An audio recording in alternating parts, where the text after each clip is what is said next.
Welcome, listeners, to another episode of the Banquet Hall podcast. We are recording this one on a Sunday morning, nice and early. Before the recording started, I had to go on Evan's YouTube page and play some of your music just to get my mind into the zone for the recording.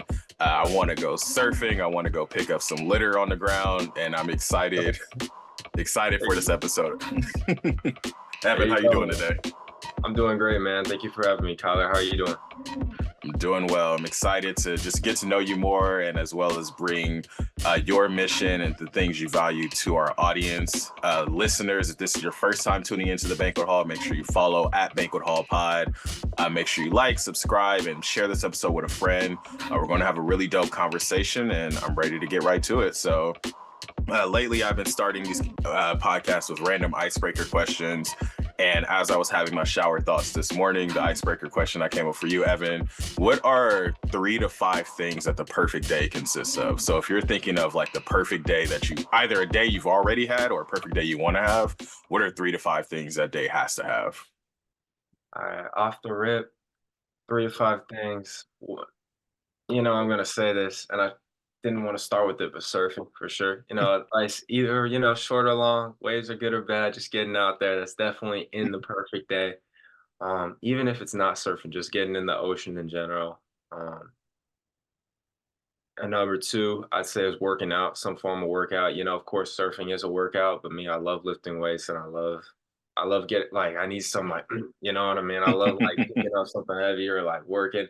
So some sort of workout, and then 3, I'd say it's just a moment just to myself, just to Mm. wake up. I love to stretch every morning. That's what I did right before this.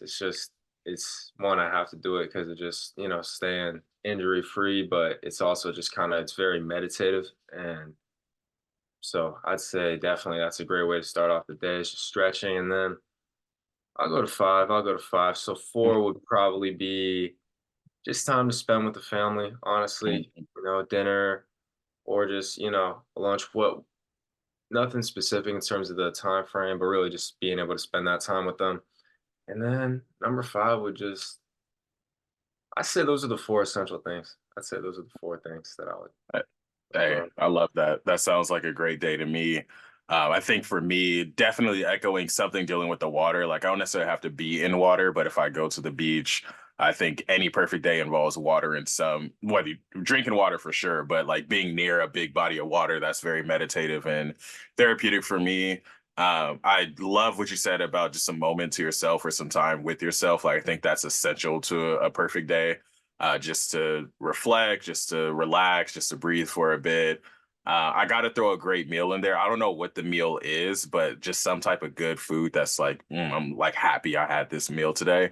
100%. Um, 4 for me would be a great movie. I think the days where I watch a great movie are just really good days. And it doesn't even have to be like, oh, this is like pristine cinema, even if it's like watching Transformers. Like I just want to watch like something fun. And then lastly, for me, I would say catching up with somebody in a one-to-one setting, whether it's a family member, a good friend, or even a stranger, but just being able to sit and have an intentional conversation with somebody for a bit. Like I love just those one-on-one interactions. I guess that's why I'm a podcaster, huh?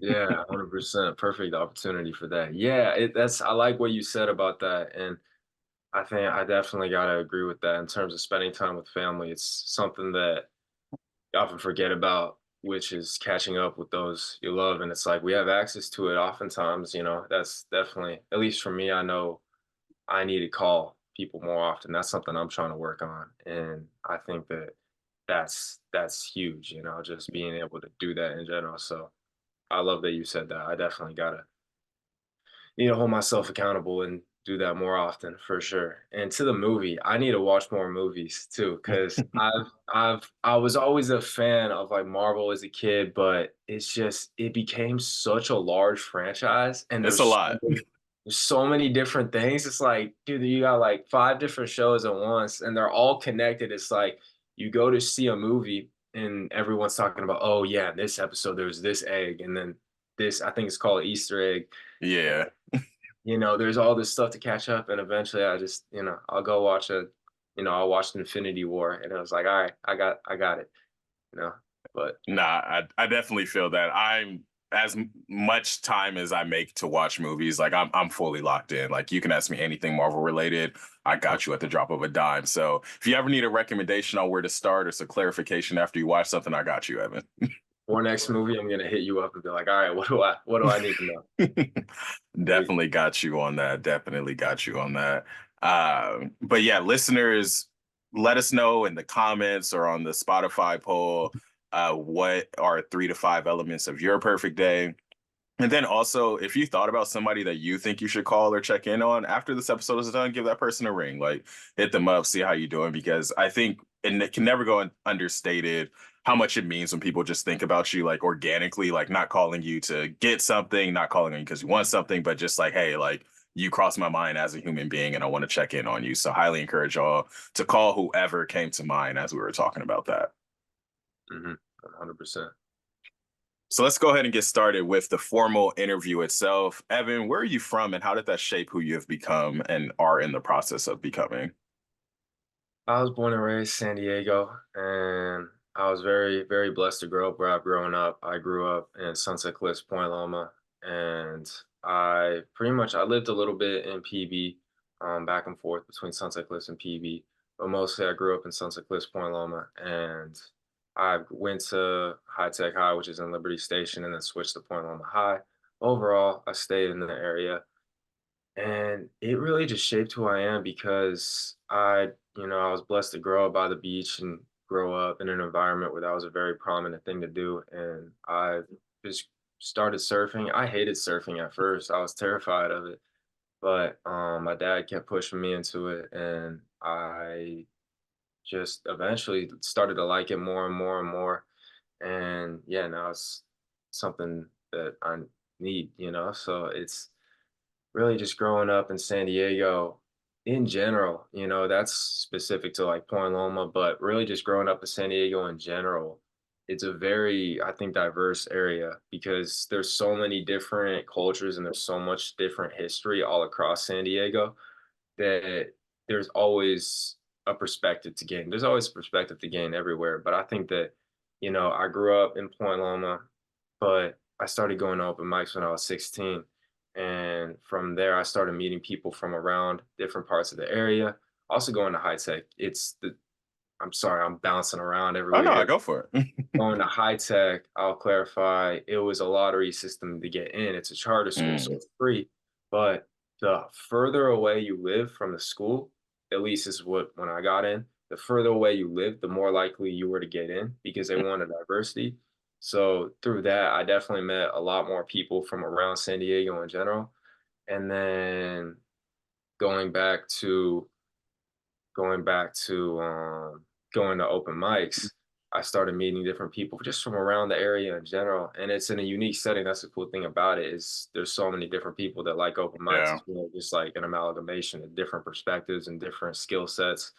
And yeah, but growing up around San Diego, it was definitely it's cool, man. I mean, I love it here. No complaints at all. And it's a beautiful city and yeah, I also just, like I said, growing up in Point Loma, Ocean Beach, Ocean Beach is such a unique area. It is. Like it's, just great. Yeah, I'm just, it's fumbling over my words. It's so like, just, for a beach town, you don't normally get the type of vibe you get when you go into Oakland.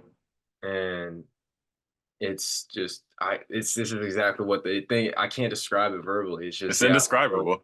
Yeah, exactly. It's indescribable. And yeah, just growing up around there, it was really, really a nice Yeah. take on getting different perspectives.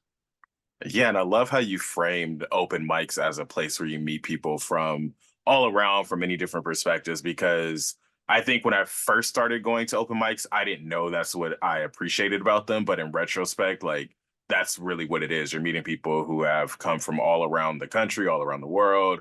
You're meeting people who have so many different stories about how they got started with their music or with their poetry or with their comedy. And I think that's what really sparked me wanting to start interviewing people who go to these open mics because I always say that you get 3 to 5 minutes to hear a person introduce themselves, give their spiel, and then they're kind of gone. And some people might engage with you after you perform. Some people may never talk to you again. So to be able to speak on a podcast for about an hour or so with people who I've only heard perform for like maybe 30 minutes total in my entire life. It's just really dope just to see where people come from.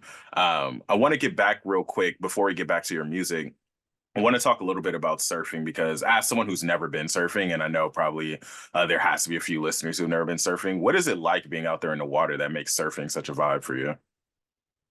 So, the interesting thing about surfing is it's not like I've played sports throughout my whole life, and I don't like to have a superiority complex about what I love doing. But there definitely is a different feeling to just being in the ocean and riding a wave. It's kind of like crack, like the more you do it, the more you want it.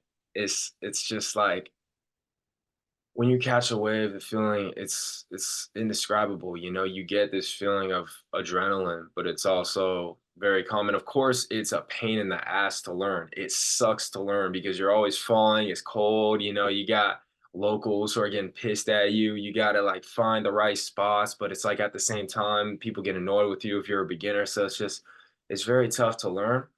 But at the same time, I would fully encourage anybody who hasn't tried surfing yet to try it. And of course, it's important. A lot of people don't realize this, but you have to know how to swim to surf. And people think because you're on a board, you don't need to know. But it's like if the leash breaks or you are getting into deeper water, I lifeguard and I notice that's a thing that happens a lot. People will like bail the board and try and swim in. So I just as I encourage surfing, every time I encourage learning to surf, I always encourage the necessary requirements to learn to swim before learning to surf. Just even getting comfortable with the ocean, knowing what a rip current is, knowing what to do if you're in one, etc.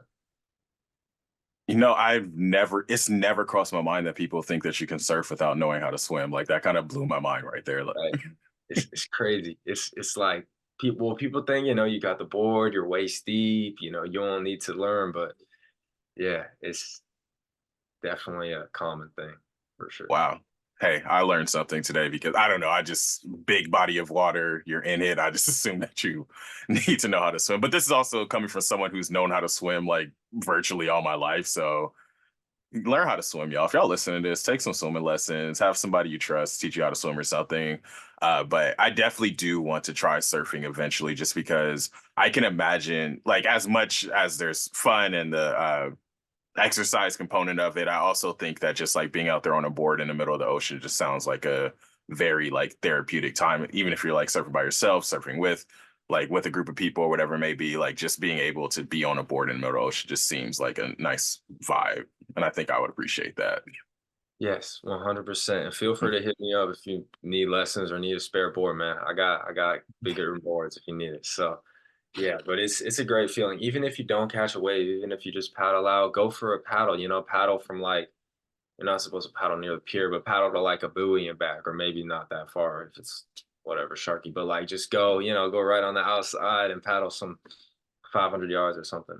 And it's a great feeling. Great feeling indeed. But definitely want to make sure that we get to actually, yeah, let's get straight to the music because I met you at a Black Expression. It was a small crowd that night. You came with Curtis and Deep Side, who by the time this episode airs, people have already gotten a chance to hear their episodes. And it was a small audience, so people got to perform multiple times. And I don't know, I just had a lot of fun hosting that night. I feel like when it's a smaller audience, and this is a secret of the trade, but I try out like just jokes that I never like said before, just trying to experiment with hosting. And I feel like that was just such a fun night.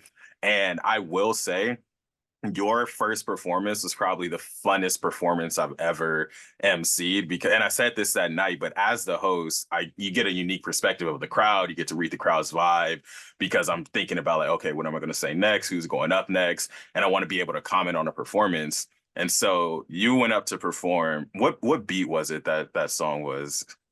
Shout out Nelly, the Neptunes, Chuck Brown, and the Soul Searchers. It was hot in here. Yeah, it was the Hot in Here beat. And Yeah. so the Hot in Here beat dropped, and I just saw the audience like already put a wall up to you, and like they was like, man, what he about to do with this beat? And then you got up there and you killed it. Everybody was vibing. We was having a great time. Like I was like, oh, this is hot. And then I got up on the mic. I'm like, man, y'all had no faith in him Yeah. whatsoever.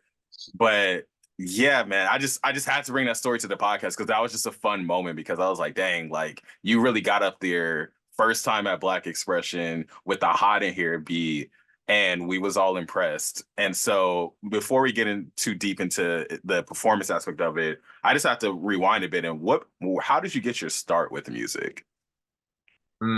So this is gonna sound, it is very suburban, but you remember Macklemore and Ryan Lewis? First I'm, shot, ceiling can't hold I'm us. happy you said that. That sounds super suburban because that's not the answer I expected. Really? What Yeah, what would you expect if you don't mind me asking? I don't know what I expected, but I just didn't expect that the answer to this question would start with Macklemore. Like, I don't know what I envisioned, but the fact that it started with Macklemore is dope. Yeah, Sorry to Mac. cut you off. Nah, no worries at all. I appreciate the input. Yeah, it was Macklemore and Ryan Lewis. Well, before that, you remember Friday by Rebecca Black? Yeah. I love that shit. Everyone would hate it.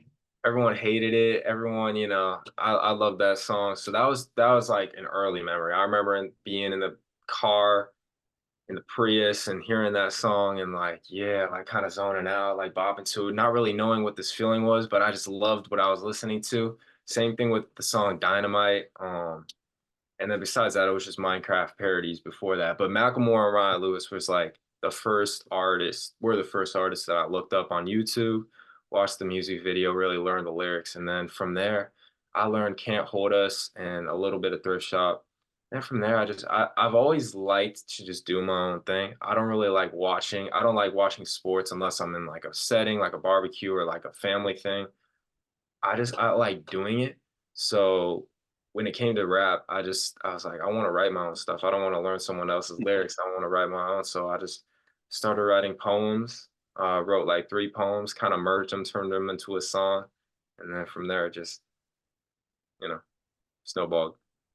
Hey, I love that because right now I think that's where I'm at with like film, where I've watched a lot of movies because I'm just infatuated with the genre, but now I'm in a position where like, nah, like I want to write my own stuff. Like even with music, like I stopped listening to a lot of music. It's like, no, I just want to write. I want to write my own thing, put my own stuff out there.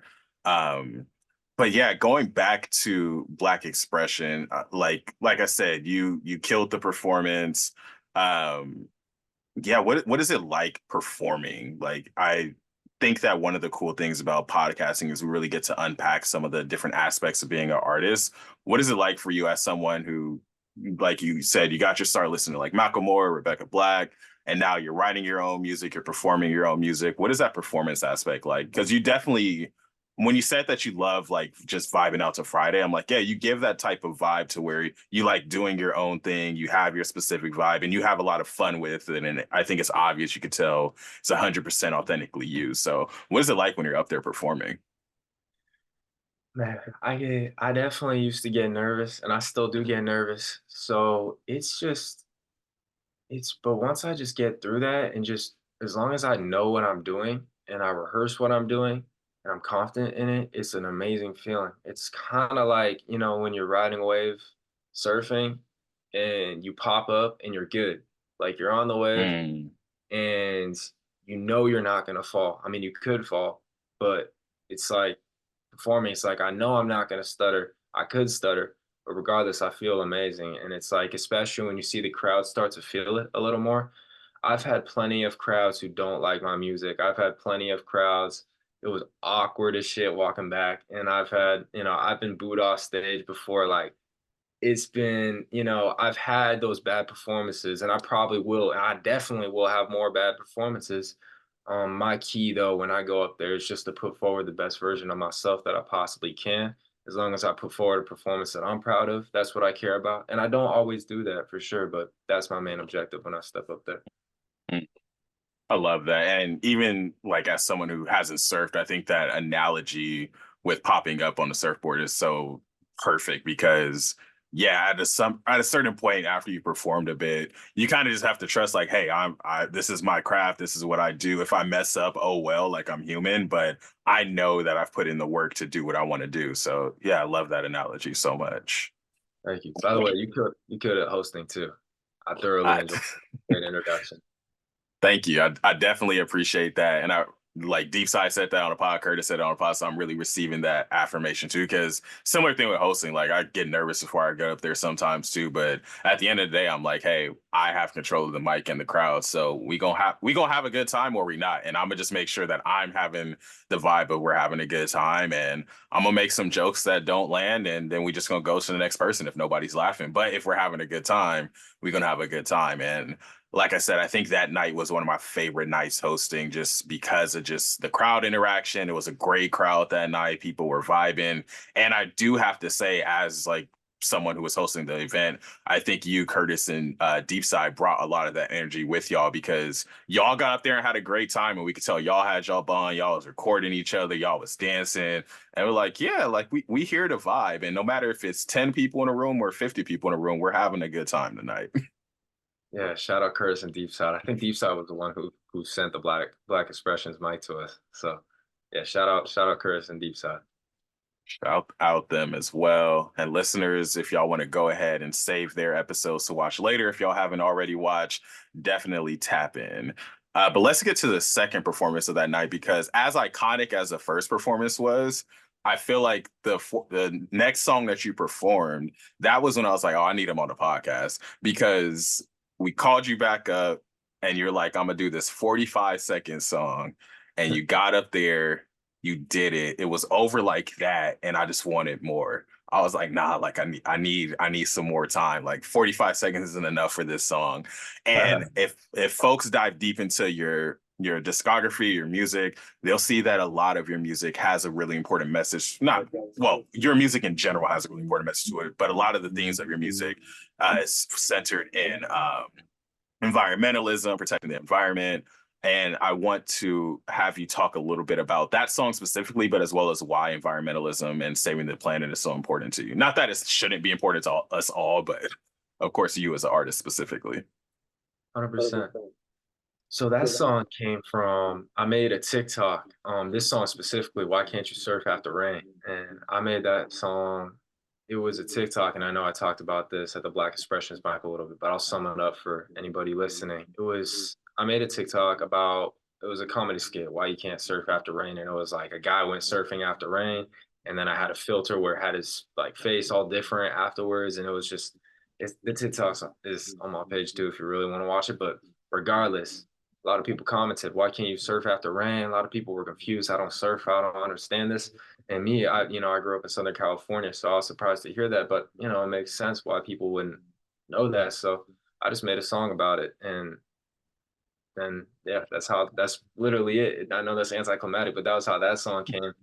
But what happened was a lot of people loved that song, and I knew I had more to speak on. It was right, like you said, it was an only 45-second song, so that led me to create another song, kind of targeting more about how I would talk to a quote unquote litter bug, and that discussion, that going back and forth, and that was called litter crazy. That was called like litter bug story, and then I made a third song called Can't Rock with Litter Bug, which is more just kind of like something fun to chant, and that was going into like details of like the Pacific Garbage Patch, talking about just single use plastic a little bit. I'm not like a super strict person regarding environmentalism, but regardless, I advocate for doing the very simple things like picking up after your trash, trying to use like a reusable water bottle, like things like that. Yes, sir. Yes, sir. I recognize that everybody's in different spots in life, and I don't expect everybody to be doing everything perfect. I certainly don't. I know off the top, I'll say I need to shorten my shower time. Um, yeah, I do too. yeah, yeah, 100%. It's so we're all doing what we can. I think the important thing is just getting the basics down as well. So that's why I made that EP. No more litter bugs, and I've throughout my life I've definitely like being brought up in an environment that encouraged you know being eco-friendly, always keeping the lights off, And it's simple things like that that you wouldn't even, you either grow up doing it or you don't. But it's Mhm. just interesting, I was like taught, like, if you're not in a room, leave the lights off, trying to shorten your shower time, you know, compost is over here, et cetera, et cetera. And even as a kid, when I started writing music, I remember I did a couple environmental songs. And then I stayed away from that for a long time until I got back into the no more litter bugs thing. And now it's kind of something that I love to perform in the setting is right for it. Yeah, I just love it so much because I think that it's a perfect example of living with intention and putting intention into your artistry as well. Because obviously, there's a lot of big corporations, and you even mentioned this in some of your songs. There's corporations that need to do a lot more than we need to do as individual people. But if these things are valuable to us, then it's important for us to live in it as well and to be able to share that message in a way that brings you joy, brings you fun, obviously, it brings you like streamers and people following you on social media, but I think it's just like I said, it's just so obvious that it's something you actually care about. Like you're not putting out a political agenda, you're not trying to force things on anybody. You're just like, hey, it's important to me that y'all stop being litter bugs, or hey, you shouldn't go surfing after it rains because that's something I didn't know that you shouldn't go surfing after rain until probably last year, I think. And so I definitely Mm, think it's a message that could and should reach a lot more people just to protect our safety and our well-being. hmm 100%. And yeah, like you said, it's definitely not like you said. It's just me. Like I wanted to speak on it. And another thing is it's really fun to perform because it's like there's no cussing. I think at one point I might have cussed in Can't Rock with. I said shit one time, but besides that, there's no cussing in the whole EP. And it's a fun thing to just be able to perform something so like freely, and it's for a good message, and it's pretty much cuss free, and yeah, that's a fun feeling, especially at like an open mic setting too. Yeah, absolutely. Absolutely. So highly encourage y'all to check out some of Evan's music. If someone were trying to check you out for the first time, what song would you want them to check out first? Or what would you recommend they check out first? I would say it's obvious that's such a tough question, but I would say for sure one of my favorite music videos and songs that I made is "Feet in the Sand." It's Mm, feet in THA, da sand, feet in that sand with an exclamation point at the end. And I love that song just because I think that's me expressing my truth in my own way. I it's not the best. It's certainly not, I'll constantly reiterate this. I'm not the best artist. I'm far from some impressive artist, but I will say that that song is truly just me being authentic, having fun with it. And I try to do that in all my music, but some of my music's a little more like mainstream, but this song was truly just like surf. I was surfing and rapping simultaneously in the music video, and it was just a fun thing to shoot and something I'm really definitely proud of. So, "Feet in the Sand," the music video is the one I would recommend. absolutely. Now I want us to transition to a special segment that is just for you in Deep Side's episode, and that's called Curtis's Question Corner. So, Oh, in preparation for these recordings, I reached out to Curtis and asked if there was any questions that he would want to ask you all if he was interviewing y'all. So, the first question that Curtis offered: if you lost all of your musical creative talents, what else would you be pursuing in life? mm. Well, I think I'll be honest. I will say, even if I lost the talent, I would still be writing music because I think that's Mm, I just need. I think that I would still be putting forth an effort to either just get the talent back or just do it. Because that's something I truly love doing. But obviously surfing, but surfing's such a hard career to pursue that I wouldn't want to pursue it as a career that would almost ruin the fun in it for me personally. But what would I pursue? Lifeguarding. I'd say lifeguarding for sure. That's kind of like my right now my main career that I'm mm. going for aside with music. That's it. You and Deepside gave very similar answers. The first thing I think he said too was I try to get the talent back with music, and I think that's such a artist thing to say, and I love it. Yeah, 100%. Let's see. If you had to relocate to any other state or country to do to do your music, which state or country would you choose? Hmm. I would say if state, if I were to move to a different state, it would probably be Florida. I have family over there. Shout out the family over there. That's on my dad's side, and I'll definitely I'll go to Florida if I were to move states for sure. And then last but not least from Curtis, what are some any other big dreams that you may have? Like obviously like music, surfing, those are things that are very important to you. What are some other dreams that you have? And that could be as broad as you want to be. It could be a dream that it rains cotton candy for the next 3 years. I don't know what if that's your dream, but Okay, that'd be cool. That would be pretty sick. Uh, well, I definitely want to. I think like I said earlier, I grew up in a place of privilege. I grew up very fortunate in what I want to do overall. Actions speak louder than words, but my goal is to eventually really help implement something into the community that gives back in a sense of like teaching people how to surf and who normally wouldn't be blessed to do that. But there is an organization that's doing that right now that I've helped out a few times, but I'm really, I'm still new to that organization and actions speak louder than words. So I definitely I want to shout them out though. Shout out Paddle for Peace. They help take kids who normally wouldn't be able to surf or, grew up in underprivileged areas and they teach them how to surf and also like scuba diving, just about ocean safety in general.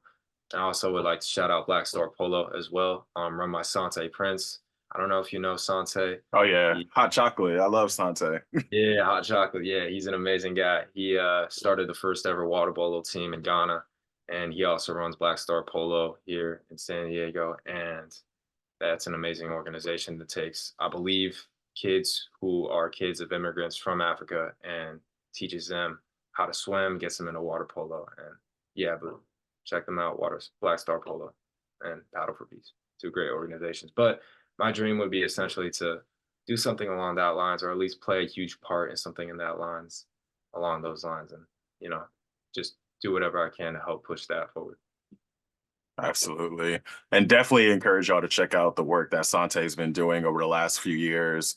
He's another artist who I met through Black Expression and very high energy performer. Used to be not used to, really dope performer. Would come and rock the mic at Black Expression. And then all of a sudden, like I would see him on social media, like you said, just really doing a lot of intentional community work and making significant impact. So I definitely want to echo those sentiments and definitely check out Sante Prince. Yes. Let's see what else. Well, who would you say are some of your inspirations and influences, both when it comes to music, but as well as just in general, like people who inspire you and people who you say influenced you in your life? Well, I'll say off the top, I'll say my dad and my mom. They both set me up with morals. They both set me up with a roof over my head, and they just like always kind of there for me. I can't thank them enough for that, and like just making sure I had the right set of morals and food on my plate, and that's something that set me up for being able to record, being able to have my private space to work on my music, and I definitely look up to them. In terms of musically, it's so many different inspirations. It's like I said, I started off like Macklemore. I'll like do like the poetry, like rap thing, where it's like I can't describe it, but it's the poetry kind of like spoken word on a beat kind of style that he does. And as I got a little older, I loved Eminem. There's this artist Futuristic. I like Snoop Dogg as well. Those were kind of like the main artists as a kid, like early on, like 11 to 12. But then I started getting into like I said, futuristic was more when I was like 13. And that was like the hard, fast lyrical stuff. And I started getting more into that area of like, I don't want to say lyrical miracle, not futuristic. He's not lyrical miracle, but I definitely loved a lot of artists that were just like spitting a minute the quickest, you know what I mean? Like the fast rap stuff. And I tried to do that for so long. I embarrassed myself on the 8th grade talent show, man. I just went up there. I was so offbeat. It was brutal. It was like 4.5 minutes on this looping beat. And it was some gangster beat too. It was like this really hard hitting beat. And I was just like spinning a minute the quickest. Like it was brutal. But there's a video of it too. But I don't know if that's gonna see the light of day. But yeah. And as I've gotten older though, it's just really just any artist that I'm into at the moment, I'll take inspiration from. It could even be like a certain cadence they hold on the mic. Like maybe they get a little breathy at one point. Maybe they throw in like a ha ha at like one point or like it's just random little things and things with the flow. Lately, I know I've been trying to improve my flow and get that down. So Mhm. yeah, to answer your question, it's just a bunch of different artists. One day we got to see the eighth grade talent show video. Yes, the seventh grade one is on my Instagram, so that one's still up. I don't know how much longer it's gonna be there, but it's there. I'll make sure to check it out after we're done recording. Sweet. Uh, So let's transition. Well, not really transitioning out of music, but specifically, I want to talk about a recent video that I saw you on. You posted on social media, and I was meaning to check it out, and then I was just on YouTube, and then it was on my like suggestions because I watch a lot of the cut videos, and so I was like, oh, like let me check this out, and then it happened to be the episode you were on. So what was your experience like on that recent cut video? And I think it was with the voice or inspired by the voice, but what was that experience like? Man, it was honestly a great time. It was pretty, euphoric just being there. It was like so I applied online and I've applied to a bunch of cut videos. I've applied to Jubilee videos. I've applied to other videos and other auditions. And and this one was a guest singer and I was like, this would be perfect. I applied and I got an interview. It was like a quick 5-minute interview. And then I got the email like a little while later. So I showed up and I was the first one there. I got a sick parking spot. I know I talked about this in my reaction video, but I got a fire parking spot. It was like 30 yards from the spot. So I walked right over and it was like right there. So that was cool. It was like off to a good start. And then I uh I walked in and she brought me in. I don't want to mix up names, so I'm not even gonna say any names. But it was a very nice casting crew. Everyone was very nice, very supportive. Um, Brought me into like the little, I think it's called a green room, the Hmm. spot next to where you shoot. And then I was the first one there. And then it's funny because Bodie walked in, and I didn't know who any. I don't watch The Voice. I'm not gonna lie. I Me don't. neither. Yeah. I haven't watched The Voice in years, but I support The Voice. Shout out The Voice. But I was sitting there and Bodie walked in. So I guess there was two people from there were finalists on The Voice there. And I remember I asked him and his manager, I'm like, what do you guys do? And I thought the manager was one of the artists too. Like I didn't know. And then yeah, so it turns out, we talked a little bit and everyone there was really nice. Like I said, and yeah, we just went in, we shot, we did 3 different rounds for the 3 different reactors, and yeah, it was pretty surreal, and I just remember shitting myself right before I went up and performed because it's like you're there and I'm hearing all these amazing voices, and I'm sitting there like, all right, I'm rapping, everyone else is singing, like I have to deliver. So yeah, it was, but I got through it, and it was a little shaky, but it was a good experience though for sure. And see, when I was watching the video and I saw that everybody else was singing, I was like, wait, is Evan about to pop out the vocals and Nah, start? I wish I could, man. I wish I could. And so I highly encourage folks to check out the video just to get a feel for what the setup was. But essentially, similar to On The Voice, the guessers in each of the rounds, they were facing away from the lineup or panel of singers and Evan as the rapper. And they listened to each one sing or rap. And then they had to, at the end of the round, they had to turn around and guess which one of the people in the lineup had whichever voice.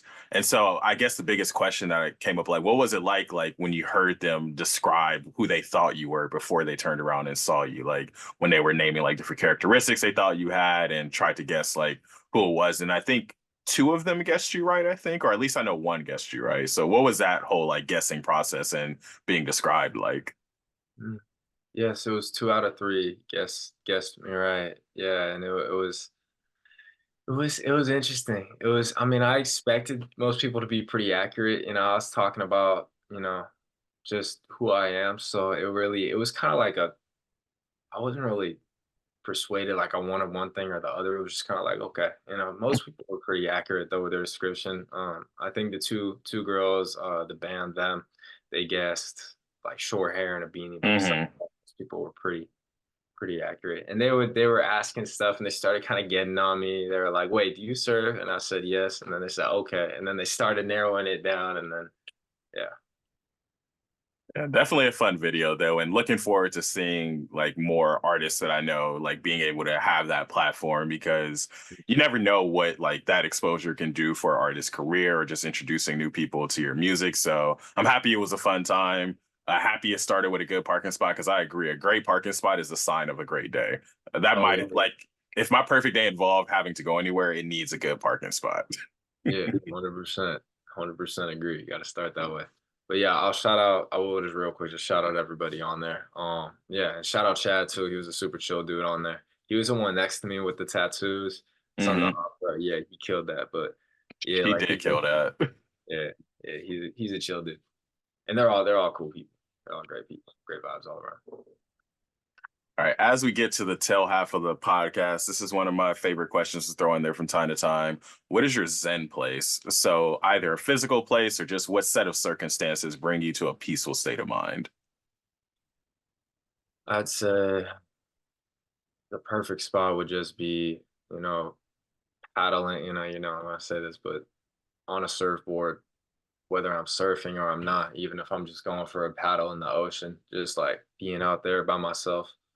Um, yeah, just being out there in trunks, even if it's wintertime, water, just being out there in trunks. I love, you know, going out there and even if it's cold, just feeling that feeling of like being in the ocean. It's just it wakes you up. It's like kind of like the cold shower, but it's taken to a whole nother level for me personally. Random question that's popped up at the top of mind. Do surfers name their surfboards, or I guess, do you name your surfboards? I never heard of that. I never heard of that. I'm sure some people do. I'm sure it's kind of like cars, Some Yeah. people are like, oh, I don't name my car. It's a 2008 Prius, but some people are like, oh yeah, this is Jeff right here. People got different opinions, but I haven't named my surfboards. But it's definitely you feel a connection to it. Like I'm about to go sell a board later today that it broke and it's just like completely ripped off. And at this point, it's not really surfable. And it's like I have this connection because I went for paddles on that longboard.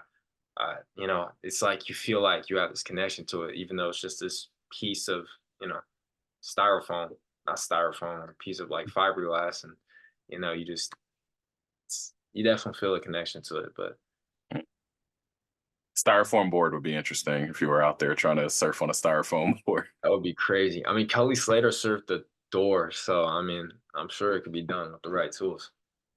Mm, hey, I hear you. No episode of the banquet halls made me want to go surfing more. And then randomly, as you were describing like the connection with the board, I want to watch Rocket Power right now. I don't know if you ever watched Rocket Power, but they was surfing in Rocket Power and it was dope. Really, I haven't seen it. I gotta check it out. Is it like a surf movie or is it Oh, so Rocket Power is an old animated cartoon on Nickelodeon, I want to say. okay? I'm pretty sure it's on Nick. Um, Yeah, so if you have Paramount Plus, Rocket Power is on there. The description on Google, at least, four young friends share action and extreme sports in the animated town of Ocean Shores, California. I feel like you would love Rocket Power. It has surfing, skateboarding, mountain biking, just a great time. So shout out to Rocket Power. That was one of my favorite shows growing up. Sweet Rocket Power. Okay, I'll check it out. Or at least check out some YouTube clips. See if the surfing and maybe you need to see. I'm just throwing a free idea your way. Take it or leave it. You should have a reaction video critiquing the surfing at Rocket Power. Mm, yeah, like kind of just determine the accuracy. Like, all right, yeah, I don't know if I'm in a place to even be a critic, a surf critic. I think Mm, that that's more for like the big wave surfers, because you got surfers who just grew up by the beach and blessed to be able to surf, and then you got people who charge like 50-foot waves and sharky waters. Like those are surfers. mm. Those are people who like, they can be surf critics, but I think for me, I'm out on the waves, I do my thing, and then that's it. But I'll definitely look up like maybe a compilation, Rocket Power. Yeah, I feel that. 50-foot waves and sharky waters. It sounds, yeah, that would never be me. I'll get out in the water and surf, but I'm never 50-foot waves. Doesn't sound like it's in my cards. Not this lifetime. Yeah, yeah, me too. Not this lifetime. Maybe next one or something. Maybe in the future. But yeah, no, that's crazy. Outside of what we've discussed so far, what else do you feel people need to know about you to get a better picture of who you are as a person, as an artist, or just to get to know you on a deeper level? I mean, I like to let the music speak for itself. I'm I've never been like a great conversationist. I'm trying to work on that, but I really love to let the music speak for itself. But I will say, I mean, I lifeguard during the summertime. I uh I love making music, and I'm going to San Diego State for business right now. And I'm a junior, so I'll be graduating next May, hopefully. And yeah, yeah, I say those are the main things. Shout out SDSU and all our Aztec family that have been listening to the episode. And shout out to you for pursuing business. I just got my MBA at the end of last year. So looking forward to seeing what you do with that business degree and just what you're able to accomplish with all the different things that you're interested in and passionate about. Sweet, congratulations. That's Appreciate that. and also congratulations on Obsidian 2 coming out soon. It's amazing, man. Haven't even mentioned it on the podcast yet. So shout out to you for shouting out my book on my podcast. So if y'all listening to this and y'all want to pre-order Obsidian 2, y'all can head on over to thefourthkyler.com and check that out. Planning on releasing it on my birthday, April 22nd, which this is a good episode to say that because I was born on Earth Day and we've been talking a lot about the earth and the environment. So yeah, Earth Day coming up next month. This episode coming out. It's all in unison. But yeah, Obsidian 2 coming out soon. Appreciate that shout out. Yeah, of course. Yeah, of course. So people have been tuning into this episode. They've been hearing us talk for about 50 or so minutes now. They've got an idea of who you are. They've heard the vibe of your music and the mission that you aim to accomplish. If I'm listening to this and I want to check you out, where can I find you and how can I support you? I say my Instagram is 711 Evan underscore V, just 711 Evan underscore V, and then I'm Evan Volk on all platforms: Spotify, Apple Music, YouTube. YouTube, I put like music videos and just I have a lot of remixes on there. Hot in Here is not on there, but maybe that's for a future thing. I kind of like having that as just something to perform. I think it's a fun thing in that sense, and I don't want to take that and spoil it and try and Yeah, I feel that. So I really, yeah, I'd say that's the best way to show support. And what about any shameless plugs, any additional shout outs, anything you want to manifest on this podcast episode for your life in the near future? Yeah, shout out the homie Curtis, shout out the homie Deep Side. Without them, I wouldn't have been able to meet you at Black Expressions. And shout out Black Expressions for letting us go up and have our fun performing and doing our thing. It's an amazing open mic for anybody listening. If you haven't been there, check them out every Friday. Still at 7:30. Every other Friday now, but yes, 7:30 is when doors open. Sweet, sweet. Every other Friday at 7:30. And yeah, shout out. I also would like to shout out. I know I mentioned I started going to open mics when I was 16. Um, I went to my first open mic. I found out about it through the SD Music Room, which is another group I want to shout out. That's run by Yahtzee. And I've been going there since I was 16. When I went there, that was where I met people. That's where I found out about Lyrical Exchange, which was the Queen Bee's open mic at the time. And everyone at SD Music Room, it's a solid, tight knit community, and I want to shout them out. Yeah, it's like there's so many people to shout out. It's like everyone plays a small part. It's like you meet one person and then you get connected to another. So it's cool how that works. But yeah, man, shout out to SD Music Room. I definitely want to shout them out. Couple more questions before I let you go. First up, a little reflection corner. So, what are your takeaways or lessons that you've learned from this episode, or what are some takeaways or lessons learned that you hope our listeners are taking away with them? So I also, real quick, I just thought of this if it's cool. I just want to Yeah, say go real for it. quick, also shout out the SDSU Aztec Music Group as well. I'm VP of communications for them, and that's a great group. And we got our first open mic on Thursday, March 21st at Eureka, in SDSU. So shout out SD Music Group. Sorry, shout out Aztec Music Group. As you can tell, this is earlier than what I'm used to talking, so my brain's still loading. But in terms of, I just want to make sure I got your question right. You asked what I've learned so far from being on this podcast. So, what are things you've learned from me on the podcast, or things you're taking away from our conversation today, and then what are you hoping our listeners are taking away with them? So something I've taken away is just, you talking about how, you've never surfed, but even me explaining the feeling, it kind of I was able to kind of give that feeling a little bit, and you expressing your desire to learn to surf, you know, further expresses to me that people want to learn to surf, and it's like a thing that people want to do, um, which is just something that further encourages me to want to encourage people to surf. It's just like knowing that people want to do that and knowing that people want to learn to surf, and that thing in itself, I know that was like a shorter part of the conversation, but that still stood out to me. And also just, being able to have this conversation in an open environment. I truly appreciate you letting me on here. It was really cool, just being able to talk and being able to go on a podcast. I've wanted to get to know you better too. Like, you're a great person, and you hosting Appreciate it. Black Reflections really showed your personality, and it was cool to see. And you're an amazing poet and an amazing artist. I definitely need to check out that book as well. I saw you have one already out, Obsidian one, so I definitely want to check that out. I've never read a poetry book. Is that Oh is wow. it is it like a I know I said I got into poetry, but that was just me writing my own poems. I wasn't really never really like read too much poetry. Is it like just a compilation of different poems that you write? Do they go along a certain theme? Is it kind of like an album in a way? Great question, and one I've never been asked before. So I have Obsidian one right here. Mhm. So the Obsidian two will be my sixth poetry book, I think. And so depending on which one, like most of them are just I use just not to diminish it, but they are just a compilation of poems similar to an album, like you said, where I've put together poems I've written in a Word document and just compiled it into a book. Obsidian, as well as Obsidian 2, I added a little bit more narrative pieces in there too. So, like the first, like 10 or so pages of Obsidian is like what you'd expect if you pick up like a regular book. I mean, the light's bright as hell, but it's like actual like text there.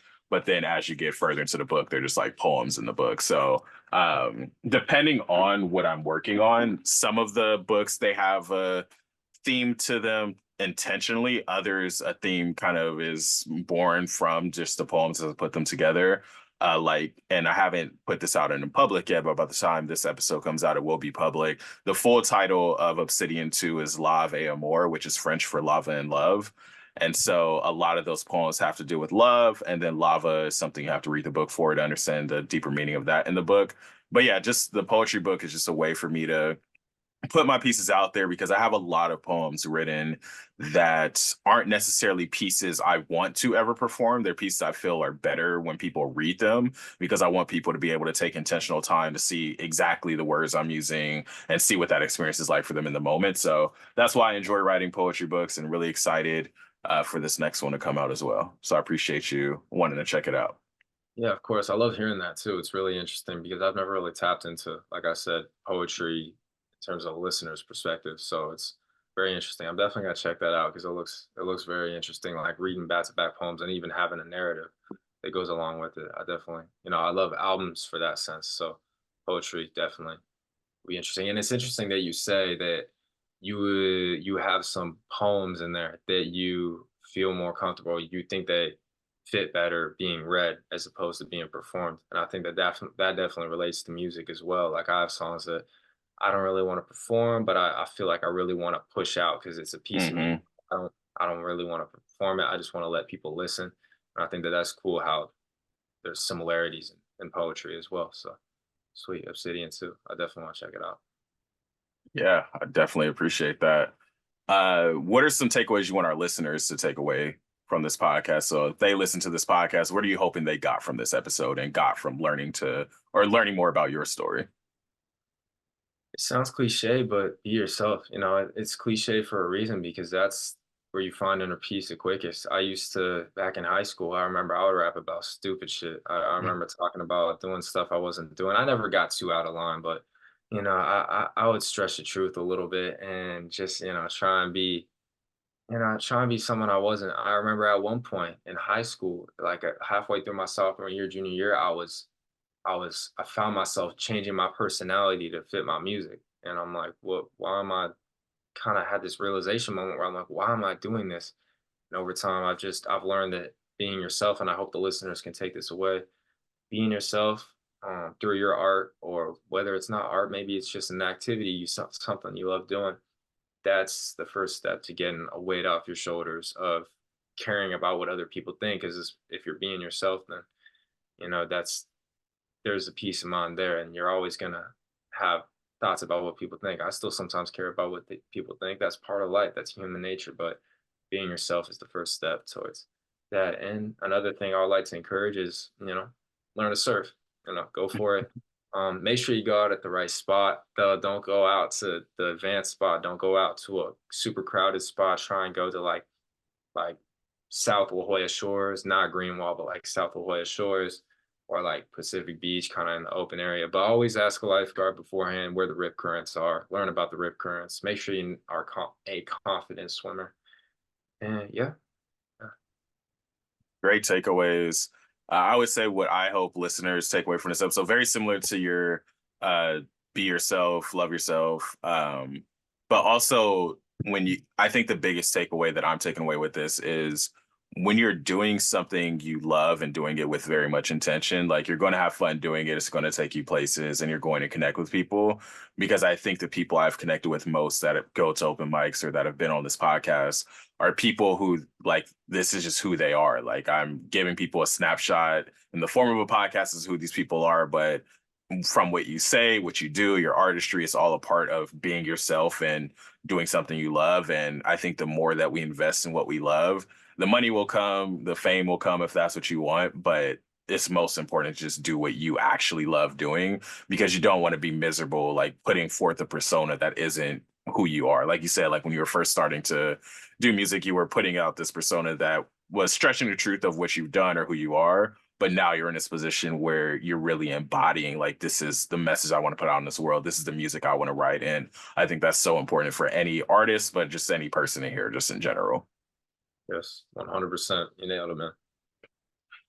Evan, this has been a blast of an episode. I had a lot of fun, especially for an episode recorded this early in the morning. Like, I think that we had a lot of great energy throughout our conversation. So I'm definitely looking forward to our listeners getting to check out this episode. And for those listeners, if y'all haven't already, because you've been stubborn, go ahead and hit that like button, hit the subscribe button, share this podcast with a friend, as well as check out other stories. If y'all came just to hear what Evan had to say, make sure y'all stick around and check out Deep Side, Curtis, and many other artists that have been on the Banquet Hall podcast. Try to come out with new episodes every Monday on social media at Banquet Hall Pod. And you can also go on my website, thefourthkyler.com, to check out some more about the podcast. But without further ado, Evan, I'll turn it over to you for any last words you have before we close out. Sweet. Thank you again, Kyler, for having me on here, man. It's like I said, my first podcast, so I'm really stoked to be on here. It was just a cool conversation, and it was great being able to talk. And I love just an open dialogue and being able to exchange perspectives. And I think that's a beautiful thing that is it's great. Podcasts allow that to happen. Uh, yeah, check out more episodes. Check out Curtis's episode. Check out Deep Side's episode once it's out, which it should be out by now. So yeah, check that out. Yeah, check out Black Expression. Check out Kyler's poetry books as well. And I know I certainly will be after this. And yeah, thank you again, man, for having me on here. Awesome. I appreciate it. Listeners, thank y'all for tuning in, and we'll catch y'all next time.